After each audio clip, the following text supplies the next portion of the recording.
서울, 수많은 빌딩과 광고판이 밤에도 빛을 잃지 않는 도시. 사람들은 바쁜 걸음으로 각자의 목적지를 향했고 휴대폰을 손에서 놓지 못한 채 시간을 보냈다.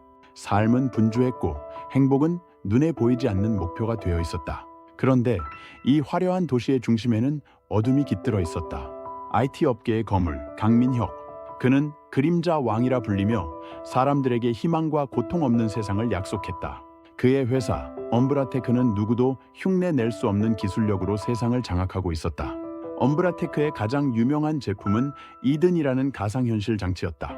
고통 없는 완벽한 행복을 약속하며 사람들은 너도 나도 이 장치를 착용했다. 이든 속에서 모든 욕망이 충족되고 현실의 스트레스에서 벗어날 수 있었다. 하지만 그들은 점차 실제 삶에서 아무 감정도 느끼지 못하게 되었다. 웃음, 눈물, 관계 모두 사라져버린 것이다. 강민혁은 그의 고층 빌딩 창문을 통해 도시를 내려다보며 중얼거렸다. 행복은 환상일 뿐이다. 인간의 진짜 본질은 고통이다. 나는 단지 그 고통에서 해방시켜줄 도구를 제공했을 뿐. 하지만 모든 사람이 그에게 동의하지는 않았다. 명동의 작은 심리상담센터를 운영하는 심리치료사 박리나.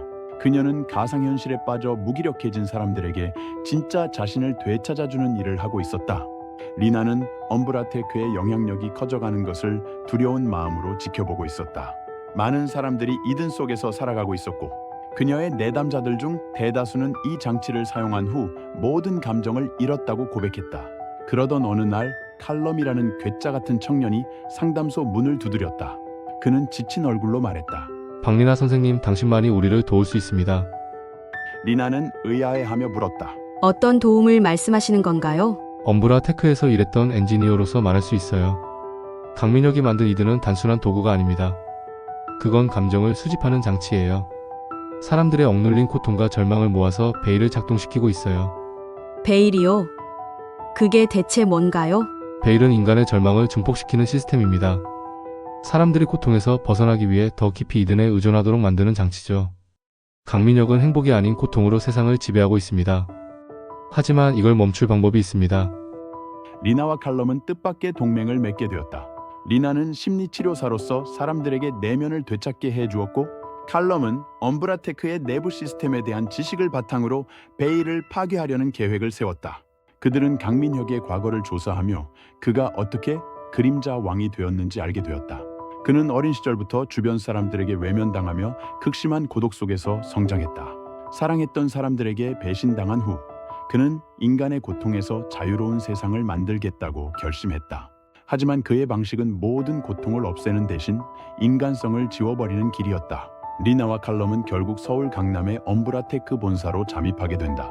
빌딩 최상층에 위치한 서버실은 베일의 중심부였다. 강민혁은 그들을 보며 비웃었다. 내 작품을 멈추려 한다고?